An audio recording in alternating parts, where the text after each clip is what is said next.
ಶನಿದೇವನಾದರೂ ದೇವೇಂದ್ರನ ಆಸ್ಥಾನಕ್ಕೆ ಬಂದಿದ್ದಾನೆ. ಆ ದೇವೇಂದ್ರನ ಆಸ್ಥಾನದಲ್ಲಿ ಯಾವ ಚಾರನಾದರೂ ಮಹಾಪ್ರಭು ಯಾವ ಜಗದೊಡೆಯನಾಗಿರತಕ್ಕಂಥ ಶ್ರೀದೇವರು ಆಗಮಿಸಿದ್ದಾರೆ ಎಂದಾಗ ಆ ದೇವೇಂದ್ರ ಆ ಜಗದೊಡೆಯನಾಗಿರ್ತಕ್ಕಂಥ ಶನಿದೇವನನ್ನು ಬಹಳ ಭಯ ಭಕ್ತಿಯಿಂದ ನನ್ನ ಆಸ್ಥಾನಕ್ಕೆ ಬರಮಾಡಿ ಎಂದಾಗ ಆ ಜಗದೊಡೆಯ ಆಗಿರ್ತಕ್ಕಂಥ ಶ್ರೀದೇವರು ಬಂದಿದ್ದಾರೆ, ವಶಿಷ್ಠರು ಬಂದಿದ್ದಾರೆ. ಇತ್ತ ತ್ರಿಲೋಕ ಸಂಚರಿಗಳಾಗಿರ್ತಕ್ಕಂಥ ನಾರದಾ ಮುನಿಗಳು ಕಳಿಂಗ ನಗರದಿಂದ ದೇವೇಂದ್ರನ ಆಸ್ಥಾನಕ್ಕೆ ಬರ್ತಿದ್ದಾರೆ. ಯಾವ ರೀತಿಯಾಗಿದ್ರೆ ಶ್ರೀಕರ ಕೇಶವಾಡ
ಯಾವ ದೇವೇಂದ್ರನ ಆಸ್ಥಾನಕ್ಕೆ ನಾರದಾ ಮುನಿಗಳಾದರೂ ಬಂದಿದ್ದಾರೆ. ದೇವೇಂದ್ರನಾದರೂ ಸಿಂಹಾಸನದಿಂದ ಇಳಿದು ಬಂದು ತ್ರಿಲೋಕ ಸಂಚರಿಗಳಾಗಿರ್ತಕ್ಕಂಥ ಬ್ರಹ್ಮ ಮಾನಸ ಪುತ್ರರಾಗಿರ್ತಕ್ಕಂಥ ನಾರದಾ ಮುನಿಗಳಿಗೆ ನಮೋ ನಮಃ ಎಂದಾಗ, ನಾರದಾ ಮುನಿಗಳೇ, ನೀವಾದರೂ ತ್ರಿಲೋಕ ಸಂಚಾರಿಗಳು, ನನ್ನ ಆಸ್ಥಾನಕ್ಕೆ ಬರಲು ಕಾರಣವೇನು? ಯಾವ ರಾಜ್ಯದ ಯಾವ ರಾಜರು ಯಾವ ರೀತಿಯಾಗಿ ಇವರು ತಿಳಿಸುವಂತರಾಗಿ ಎಂದಾಗ ಯಾವ ನಾರದಾ ಮುನಿಯಾದರೂ ದೇವೇಂದ್ರನ ಆಸ್ಥಾನದಲ್ಲಿ ಹೇಳ್ತಿದ್ದಾರಂತೆ, ಅಯ್ಯ ದೇವೇಂದ್ರ, ಈಗ ತಾನೇ ನಾನು ದೇಶ ವಿದೇಶಗಳನ್ನೆಲ್ಲ ಸಂಚಾರ ಮಾಡಿಕೊಂಡು ಬರುತ್ತಿರುವಾಗ ಕಳಿಂಗ ನಗರದ ಅರಸನಾಗಿರ್ತಕ್ಕಂಥ ಸತ್ರರಾಜನ ಆಸ್ಥಾನಕ್ಕೆ ಹೋಗಿದ್ದೆನು. ಆತನಾದರೂ ಎಷ್ಟೊಂದು ಸತ್ಯವಂತನು, ಆತನ ಪತ್ನಿ ಆಗಿರ್ತಕ್ಕಂಥ ಚಂದ್ರಹಾಸಿಯು ಎಷ್ಟೊಂದು ಸತ್ಯವಂತಿಯು. ಅವರ ಸತ್ಯವನ್ನು ಭಂಗಪಡಿಸಲು ಯಾರಿಂದಲೂ ಸಾಧ್ಯವಿಲ್ಲ. ಅವರ ಮನೆದೇವರಾಗಿರ್ತಕ್ಕಂಥ ನಾರಾಯಣನ ಧ್ಯಾನ ಮಾಡುತ್ತಾ ಕಳಿಂಗ ನಗರದಲ್ಲಿ ಯಾರು ಬಡವರು ಹಸಿವಿನಿಂದ ಇಲ್ಲದಾಗಿ ಆ ರಾಜ್ಯದ ಪ್ರಜೆಗಳನ್ನು ತನ್ನ ಮಕ್ಕಳಂತೆ ನೋಡಿಕೊಳ್ಳುತ್ತಿದ್ದಾರೆ. ಅಂತ ಸತ್ಯವಂತರು ನಾನು ಈ ಮೂರು ಲೋಕದಲ್ಲಿ ಕಾಣಲೇ ಇಲ್ಲ ಎಂದಾಗ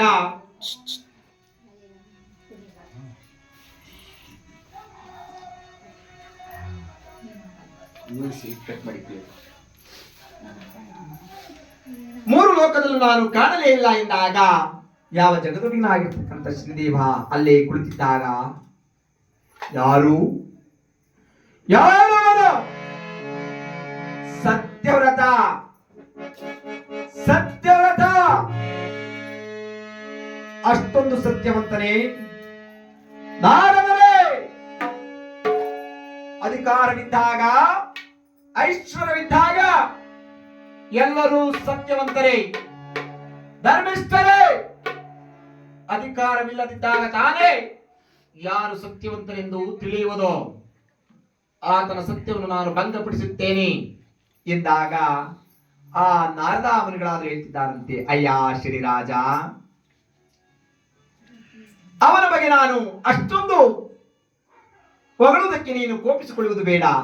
ಅವರ ಗುರುಗಳಾಗಿರ್ತಕ್ಕಂಥ ವಸಿಷ್ಠರು ಇಲ್ಲೇ ಇದ್ದಾರೆ, ಕೇಳಿ ಎಂದಾಗ ವಸಿಷ್ಠರಾದ್ರು ಹೇಳ್ತಿದ್ದಾರಂತೆ, ಹೌದು, ನನ್ನ ಶಿಷ್ಯನಾಗಿರ್ತಕ್ಕಂಥ ಸತ್ಯವ್ರತನ ಸತ್ಯವನ್ನು 3 ಲೋಕವೇ ಕೊಂಡಾಡುತ್ತಿದೆ. ಅವನನ್ನು ಸತ್ಯಭ್ರಷ್ಟನಾಗಿ ಮಾಡಲು ಯಾರಿಂದಲೂ ಸಾಧ್ಯವಿಲ್ಲ ಎಂದಾಗ ಯಾವ ಜಗದೊಡೆಯನಾಗಿರ್ತಕ್ಕಂಥ ಶನಿದೇವನಾದರೂ ನಾನು ಭಂಗಪಡಿಸುತ್ತೇನೆ ಎಂಬುದಾಗಿ ಪಂಥ ಮಾಡಿದ್ದಾರೆ. ವಸಿಷ್ಠರಾದರೂ ಪಂಥ ಮಾಡುತ್ತಿದ್ದಾರಂತೆ, ಶನಿದೇವ, ನೀನು ನನ್ನ ಪ್ರಿಯ ಶಿಷ್ಯನಾಗಿರ್ತಕ್ಕಂಥ ಸತ್ಯವ್ರತನ ಸತ್ಯವನ್ನು ಕೆಡಿಸಿದ್ದೇ ಆದರೆ ಶಾನದ ಮೇಲೆ ಕುಳಿತುಕೊಂಡು ಎಂಡವನ್ನು ಕುಡಿಯುತ್ತಾ ಉತ್ತರದ ದಿಕ್ಕಿನಲ್ಲಿ ನಾನು ಮುಖವನ್ನು ಮಾಡುತ್ತಾ ಹೋಗುತ್ತೇನೆ, ಇದೇ ನನ್ನ ಪಂಥ ಎಂಬುದಾಗಿ ವಸಿಷ್ಠರಿಗೂ ಮತ್ತು ಶನಿದೇವರಿಗೂ ದೇವೇಂದ್ರನ ಆಸ್ಥಾನದಲ್ಲಿ ಪಂಥ ಬಿದ್ದಿದೆ. ಇದಕ್ಕೆಲ್ಲ ಮೂಲ ಕಾರಣ ಯಾರು? ನಾರದ. ತ್ರಿಲೋಕ ಸಂಚರಿಗಳಾಗಿರ್ತಕ್ಕಂಥ ನಾರದರು. ನಮ್ಮ ಹಳ್ಳಿಗಳ ಕಡೆ ಒಬ್ಬೊಬ್ರು ಇರ್ತಾರೆ, ನಾವ್ ಹೇಳ್ತೀವಿ, ನೀನ್ ನಾರದಿದ್ದಾಗಿದ್ಯಾ, ನೀನ್ ಶಗುನಿದ್ದಾಗಿದ್ಯಾ, ಫಿಟ್ಟಿಂಗ್ ಮಾಡ್ಸ್ಕೊಂತೀವಿ ನಾವು. ಅಲ್ಲಗಳವ್ ಇಲ್ಲಿ ಹೇಳೋದು, ಇಲ್ಲಗಳವ್ ಅಲ್ಲೇ ಹೇಳೋದು. ಎಲ್ಲ ಕಡೆ ಹಾ ನಾ ಅಲ್ಲ, ನಮ್ಮ ಹಳ್ಳಿ ಕಡೆ. ಟೌನ್ ಆಗೆಲ್ಲ ಒಳ್ಳೆ ಜನ ಸರ್, ನಮ್ಮ ಹಳ್ಳಿ ಕಡೆ. ಟೌನ್ ಅಲ್ಲಿ ಸಿಟಿಗಳ ಕಡೆ ಹೆಂಗೆ ಅಂದ್ರೆ ಪಕ್ಕದ ಮನೆ ಬೆಂಕಿ ಬಿದ್ರು ಎಲ್ಲ ಹೊಗೆ ಬರ್ತಾ ಇತ್ತು, ಅವ್ರ ಮನೆ ನೀರ್ ಕಾಸ್ತಾವ್ರೆ ಅಂತಾರೆ. ನಮ್ಮ ಹಳ್ಳಿ ಕಡೆ ಹಂಗಲ್ಲ, ಓಡೋಗ್ತೀವಿ. ಈ ರೀತಿಯಾಗಿ ಯಾವ ವಸಿಷ್ಠರಿಗೂ ಮತ್ತು ಶನಿದೇವರಿಗೂ ಪಂಥ ಬಿದ್ದಿದೆ.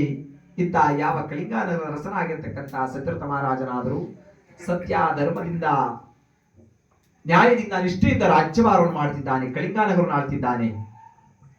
ಆಳ್ತಿರುವ ಸಮಯದಲ್ಲಿ ಯಾವ ಜಗದೊಡೆಯನಾಗಿರ್ತಕ್ಕಂಥ ಶನಿದೇವನ ಪ್ರಭಾವವು ಆತನ ಮೇಲೆ ಬೀಳ್ತಿದೆ. ಅವನ ಮನಸ್ಸಿನಲ್ಲಿ ಗ್ರಹಗಳ ವಿಚಾರವನ್ನು, ಗ್ರಹಗಳ ಬಲಾಬಲವನ್ನು ತಿಳಿದುಕೊಳ್ಳಬೇಕೆಂಬ ಕುತೂಹಲದಿಂದ, ಹಂಬಲದಿಂದ ಕಳಿಂಗಾನಗರದ ಅರಮನೆಯ ಪಂಡಿತೋತ್ತಮರು 9 ಜನ ಪಂಡಿತೋತ್ತಮರನ್ನು ಬರಮಾಡಿ, ಅಯ್ಯ ಪಂಡಿತೋತ್ತಮರೇ, ಈ ದಿನ ನಾನು ಗ್ರಹಗಳ ವಿಚಾರವನ್ನು ತಿಳಿದುಕೊಳ್ಳಬೇಕು, ಗ್ರಹಗಳ ಬಲಾಬಲವನ್ನು ತಿಳಿದುಕೊಳ್ಳಬೇಕು. ಯಾವುದು ಶ್ರೇಷ್ಠವಾಗಿರ್ತಕ್ಕಂಥ ಗ್ರಹ, ಯಾವುದು ಕ್ರೂರವಾಗಿರ್ತಕ್ಕಂಥ ಗ್ರಹ, ದಯಮಾಡಿ ತಿಳಿಸುವಂತರಾಗಿ ಎಂದಾಗ ಯಾವ 9 ಜನ ಪಂಡಿತೋತ್ತಮರು ಬಂದು ಆ ಕಳಿಂಗಾನಗರದ ಅರಮನೆಯಲ್ಲಿ ಕುಳಿತುಕೊಂಡು ಒಬ್ಬೊಬ್ಬರಾಗಿ ಒಂದೊಂದು ಗ್ರಹದ ಮಹಿಮೆಯನ್ನು ಯಾವ ರೀತಿಯಾಗಿ ತಿಳಿಸಿಕೊಡುವಂತರಾಗಿದ್ದಾರೆ.